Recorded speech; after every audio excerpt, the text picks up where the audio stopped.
We are moving on to the main argument of the essay, that is marriage is adultery.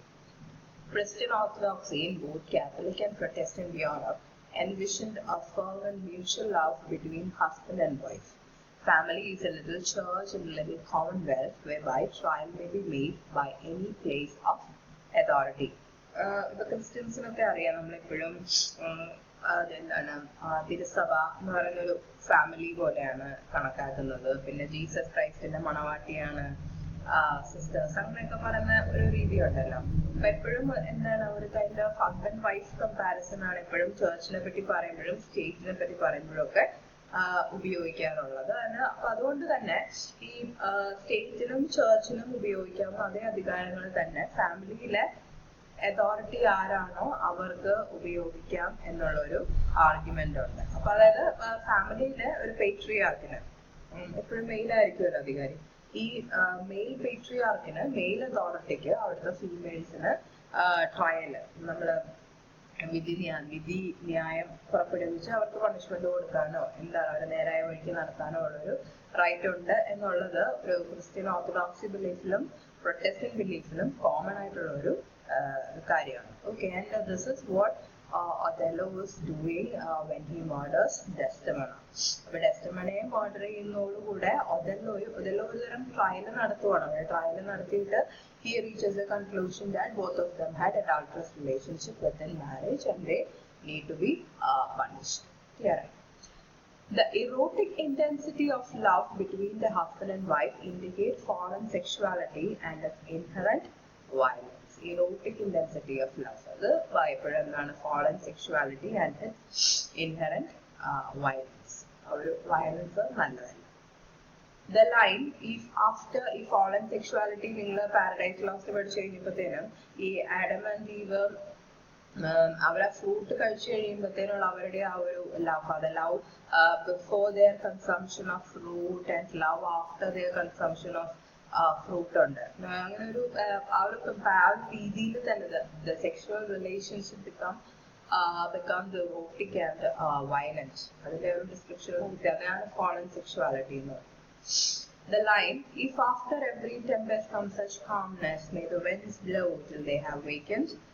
ഇതാണ് ഇതിന്റെ വേറൊരു ആദ്യമേ പറഞ്ഞ ഇയാഗോയുടെ abuse years. പിന്നെ next one the debate Desdemona listens to Othello's stories like devouring like a beast. ഇനി അടുത്തൊരു important ലൈനാണ്, if after every tempest comes such calmness, may the winds blow till they have wakened death. നിങ്ങള് if I shall not live by death, we shall die by it എന്ന് പറഞ്ഞിട്ട് canonisation പഠിച്ചപ്പോൾ അതിൽ ആ ഒരു ലൈൻ കേട്ട് കാണും. പിന്നെ അതുപോലെ ബ്രൂക്സിന്റെ പാരഡോക്സ് ഓഫ് ബ്രൂക്സിന്റെ എസ്സേ പാരഡോക്സിനെ കുറിച്ചുള്ള ഒരു എസ്സേ പഠിച്ചില്ലായിരുന്നോ? അതിൽ പഠിച്ചപ്പോഴും നിങ്ങൾ പഠിച്ചു ഈ ഡെത്ത് അല്ലെങ്കിൽ we shall die by it എന്ന് പറയുന്നത് സെക്ഷുവൽ ആക്ടിനെ സൂചിപ്പിക്കുന്ന ഒരു വേർഡാണ് 16th century യൂറോപ്പിൽ. അത് തന്നെയാണ് ഇവിടെ ഈ പറയുന്നത് till they have wakened death എന്ന് പറയുന്നത്. If after every tempest, this tempest means the sexual relationship. If after every act of consummation or sexual act, if there is such calmness, may the winds blow. എല്ലാ ടെമ്പസ്റ്റിന് ശേഷം ഇതുപോലെ ഒരു calmness കിട്ടുകയാണെന്നുണ്ടെങ്കിൽ കാറ്റ് വീശിക്കൊണ്ടേ Tempest വീശിക്കൊണ്ടേയിരിക്കട്ടെ. Let this sexual pleasure or this tempest of sexual attraction continue forever till they wakens death. ആ കാംനെസ്സും ഡെത്തും തമ്മിൽ അങ്ങ് compare ചെയ്തിരിക്കുകയാണ്. ആ കാംനെസ് എന്ന് പറയുന്ന ഒരു ഓർഗാസ്മിക് പ്ലഷറിലേക്ക് എത്തുകയാണെന്നുണ്ടെങ്കിൽ അത് കൂടി വിൽ റീച്ച് ഡെത്ത്. ആ പ്ലേ അവസാനിക്കുമ്പോഴും എന്താണ് ആ ഡെത്തിൽ തന്നെയാണ് അത് അവസാനിക്കുന്നത്. Connotes ecstatic acceptance of sexuality. Death for Othello indicates not release from desire but its fulfillment, and death is a common Renaissance term for orgasm. Desdemona performs no act of defiance, but her erotic submission conjoined with Iago's murderous cunning subverts Othello's carefully fashioned identity. Desdemona defiance എന്താണ് ധിക്കാരമൊന്നും Desdemona ചെയ്യുന്നില്ല, പക്ഷെ Desdemona is very subversive to Othello's sexual moves. അതിനെ അങ്ങ് accept ചെയ്യുന്നുണ്ട്. അത് വേണ്ട പറഞ്ഞാൽ തടയാനോ ഒന്നും നോക്കുന്നില്ല. ഇപ്പൊ ഡെസ്ഡെമോണയുടെ ഈ ഒരു സബ്മിഷൻ, എറോട്ടിക് സബ്മിഷൻ, അതാണ് ഡിവാറിംഗ് ദ സ്റ്റോറീസ് എന്ന് പറഞ്ഞത്. എറോട്ടിക് സബ്മിഷനും ഇയാഗോയുടെ ensnaring ടെക്നിക്സും കൂടെ ആയി കഴിഞ്ഞപ്പോൾ തന്നെ എന്താ പറ്റുന്നത്, ഒതെല്ലോയുടെ ആ ഒരു ഐഡന്റിറ്റി വളരെ സട്ടിലായിട്ട് ഫാഷൻ ചെയ്ത് വെച്ചിട്ടുള്ള ഒരു ഐഡന്റിറ്റിയാണ്. പുറമെ ജെന്റിൽമാൻ ആയിട്ടൊക്കെ നിൽക്കുന്ന ഒരു ഐഡന്റിറ്റി പെട്ടെന്ന് തകർന്നു വീഴുന്നു. Next is confession. ഈ ഡെസ്റ്റിമോണ മരിക്കുന്നതിന് മുമ്പ് ഒതെല്ലോ പറയുന്നുണ്ട് കൺഫെസ് ചെയ്യാനുള്ളതെല്ലാം കൺഫെസ് ചെയ്തോളാം. മരിക്കുന്നതിന് മുമ്പ് അവരോട് മരിക്കുന്ന ആളുകളോട് കൺഫെഷൻ ഒക്കെ കൊടുത്തിട്ട് വിടുമല്ലോ, അപ്പൊ അവർ നേരെ സ്വർഗ്ഗത്തിൽ പോയിക്കോട്ടെ. അപ്പൊ അത് തന്നെയാണ് ഇവിടെയും ഡെസ്റ്റിമോണയുടെ അടുത്ത് ഒതെല്ലോ ഉപയോഗിക്കുന്നത്. Confession becomes a virtually obsessional theme in Othello. Theological and juridical confession are fused in Othello's mind when he seeks a deathbed confession from Desdemona. Theological related to religion, സ്വർഗത്തിൽ പോകണം, അതിനുവേണ്ടി confession. Next is juridical confession. വിധിന്യായം പുറപ്പെടുവിക്കുമ്പോഴത്തേനും ഈ തെറ്റ് സമ്മതിക്കുന്നു എന്ന് ചോദിക്കുമ്പോൾ ഞാൻ സമ്മതിക്കുന്നു എന്ന് പറയിപ്പിക്കണമല്ലോ, അപ്പൊ അതിനെയാണ് ജൂറിഡിക്കൽ കൺഫെഷൻ എന്ന് പറയാം. ഇതെല്ലാം ഒതെല്ലോയുടെ മനസ്സിലുണ്ട്. The sin that Othello wishes Desdemona to confess is adultery. Like the Lucaran religion to the conquerors, the orthodox doctrine that governs Othello's sexual attitudes, the simultaneous idealization and mistrust of women, seems to Iago as sufficiently manipulable. ഈ ഒതെല്ലോയ്ക്ക് എന്താണ് ഈ mistrust of women എന്ന് പറയുന്നത്, ഇവർ രണ്ടുപേരും ഇയാഗോയും ഒതെല്ലോ തമ്മിൽ ഒരു ദിവസം ഇവരടുത്ത് ഇങ്ങനെ നിൽക്കുമ്പോഴത്തേനും മൂന്ന് സ്ത്രീകളും പുരുഷന്മാരും കുറച്ച് ഓപ്പൺ ആയിട്ട് പെരുമാറുന്നതാണ്. ദേവ കിസ്സിങ് ഇതൊക്കെ കാണുമ്പോൾ തന്നെ ഇയാഗോ ചുമ്മാ ഒതെല്ലോയോട് ചോദിക്കുന്നു. ഇല്ല ലവ് ഒക്കെ കൊള്ളാം, പക്ഷെ ഇങ്ങനെ ഓപ്പൺ ആയിട്ട് കിസ് ചെയ്യുന്നൊന്നും അത്ര ശരിയായിട്ടുള്ള ഒരു I don't approve of such actions എന്ന് പറയാം. അവിടെ നിന്നാണ് ഇയാഗോയ്ക്ക് കത്തുന്നത്. He has this problem with morality and he doesn't trust women so much എന്നുള്ളൊരു കാര്യം ഇയാഗോയ്ക്ക് കത്തുന്ന അവിടെ നിന്നാണ്. അപ്പൊ ഇതാണ് മാനിപ്പുലേറ്റ് ചെയ്യാൻ പറ്റുന്ന ഒരു കാര്യമാണെന്ന് ഇയാഗോ തിരിച്ചറിയുന്നു. Iago impels Othello towards a rigorous version that viewed adultery as one of the most horrible of mortal. 7 deadly sins നകത്തൊക്കെ adultery ഉണ്ട്. ഏറ്റവും മോശം ക്രൈം ആയിട്ട് ഒതെല്ലോ കണക്കാക്കിയിരുന്ന അഡൾട്ടറിയാണ്. അതൊന്നും ഒന്നും കൂടെ ഒന്ന് എഴുതി വെച്ചു കൊടുക്കും. In the Augustinian conception, there are 4 motives for conjugal discourse, marital discourse. First one is to conceive offspring. Second one, to enter the marital debt to one's partner so that he or she might avoid incontinency.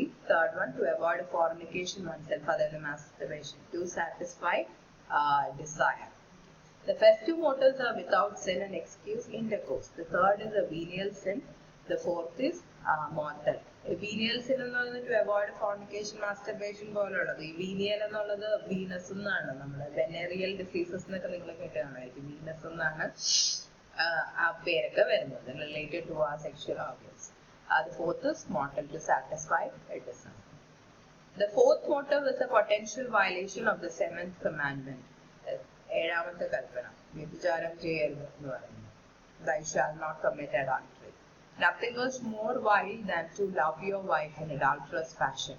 God is excluded from their minds, act as brute beasts, and they are given over to the power of the devil. ഈ ആ ഒരു റിലേഷന്റെ ഇടയ്ക്ക് ദൈവം ഇല്ല, അതുകൊണ്ടാണ് അത് adultery ആയിട്ട് മാറുന്നത്. There remains a constant fear of excess in Othello. Iago provokes the sexual anxiety in Othello. Othello must destroy Desdemona both for her excessive experience of pleasure and for awakening such sensations in himself. എന്താണ് pleasure ഇത്രയും satisfied desire എന്ന് പറഞ്ഞില്ലേ, ഡെസ്ഡെമോണയുടെ ഉള്ളിൽ അത്രയും sensations ഉണ്ടാക്കിയതിനും അതിന് submissive ആയതിനും Othello must destroy Desdemona. Iago improvised on the religious sexual doctrine in which Othello believed. Iago gains access to the dark sexual revulsion in Othello. Othello kills Desdemona for reason that thy bed, lust stained, shall with lust blood be sported. Desdemona കൊല്ലുന്ന ഈ statement പറഞ്ഞിട്ടാണ് lust ആണ് ആ ബെഡിൽ മുഴുവൻ, and let this lust be your mother too. Othello comes close to revealing his tormenting identification of marital sexuality. Othello's identity is entirely caught up in the narrative structure that drives him to turn Desdemona into a being incapable of pleasure, a piece of monumental alabaster. Alabaster എന്ന് പറഞ്ഞാൽ വെളുത്ത കളിമണ്ണിനെയാണ് alabaster എന്ന് പറയുക. നിങ്ങൾ വെളുത്ത ചീനപാത്രങ്ങളൊക്കെ കണ്ടിട്ടില്ലേ, നമ്മുടെ വീട്ടിലിരിക്കുന്ന ക്രോക്കറി സാധനങ്ങൾ, അതിനാണ് അലബാസ്റ്റർ ആണ് സാധനം. അപ്പൊ ഈ ഡെസ്റ്റിമോണി എപ്പോഴും ഡിസ്ക്രൈബ് ചെയ്യുന്നത് ഷീസ് ലൈക്ക് എൻ അലബാസ്റ്റർ എന്ന് പറഞ്ഞാണ് ഡിസ്ക്രൈബ് ചെയ്യുന്നത്. അപ്പൊ ഒതല്ലോയുടെ ഒരു ആഗ്രഹം എന്ന് പറയുന്നത് she should be always like a monumental alabaster. എന്താണ് പ്ലഷർ ഒന്നും ഉണ്ടാവില്ല. ഇപ്പൊ ഗ്രീഷ്യനാണ് നിങ്ങൾ പഠിച്ചോന്ന് എനിക്കറിയത്തില്ല. ആ അലബാസ്റ്റർ പോലെ ഇങ്ങനെ എന്താണ് വികാരങ്ങളൊന്നും ഇല്ലാതെ അങ്ങനെ ഇരുന്നാൽ മാത്രം മതി. Once there is desire there are chances of എന്താണ് inviting death and sin with immense depth, so that he will be able to love her without the taint of adultery. Adultery illade സ്നേഹിക്കണമെങ്കിൽ എന്ത് വേണം? She should have been a monumental alabasta. Shakespeare the master improviser. അപ്പൊ ഈ കഥ ഉണ്ടാക്കിയ Shakespeare എത്ര വലിയ ഇംപ്രവൈസർ ആണെന്ന് നോക്കാം. എത്ര ആളുകളുടെ ഉള്ളിൽ കൂടെ കയറി ഇറങ്ങി പോയിട്ട് വേണം ഇങ്ങനത്തെ കഥകളൊക്കെ ഉണ്ടാക്കാൻ. Shakespeare throughout his career remained the supreme purveyor of empathy, the fashioner of narrative self. Shakespeare became the presiding genius of a popular urban art form, theatre. The theatre is a concrete manifestation of the histrionic quality of life and power. The heart of a successful improvisation lies in concealment. Improvisation's successful എന്തിലാണ്? Concealment ആണ്. Sustain ചെയ്യണം. Next concealment. ഇത് ഒളിപ്പിച്ചു വെക്കുന്നതിലാണ് ഒരു ഇംപ്രവൈസേഷന്റെ മിടുക്ക് ഇരിക്കുന്നത്. Shakespeare relentlessly explores the relations of power in a culture. അപ്പൊ നമ്മൾ ഒതല്ലോ പോലൊരു പ്ലേ ഒക്കെ ന്യൂ ഹിസ്റ്റോറിസിസം പോലുള്ള ഒരു തിയററ്റിക്കൽ പ്രാക്ടീസിന്റെ കയ്യിൽ എത്ര ഒരു ഡിഫറെന്റ് ആയിട്ടുള്ള രീതിയിലാണ് അത് ഇന്റർപ്രറ്റ് ചെയ്യപ്പെട്ടതെന്ന് നോക്കായിരിക്കും. നമുക്ക് വേണമെങ്കിൽ പറയാം ഷേക്സ്പിയർ അങ്ങനെയൊന്നും ആലോചിച്ചിട്ടില്ല, അങ്ങനെയൊന്നും വിചാരിച്ചിട്ടുണ്ടാവില്ല എന്നൊക്കെ നമുക്ക് വേണമെങ്കിൽ പറയാം. പക്ഷെ നമുക്ക് അങ്ങനെ വിചാരിച്ചിട്ടില്ല എന്ന് ഉറപ്പ് പറയാനൊന്നും നമുക്ക് സാധിക്കില്ല. Because this person has come up, the Greenblatt has come up with so many evidences to prove his argument. അപ്പൊ അത് നമുക്ക് അങ്ങനെ തള്ളിക്കളയാൻ പറ്റുന്നില്ല. This is convincing to.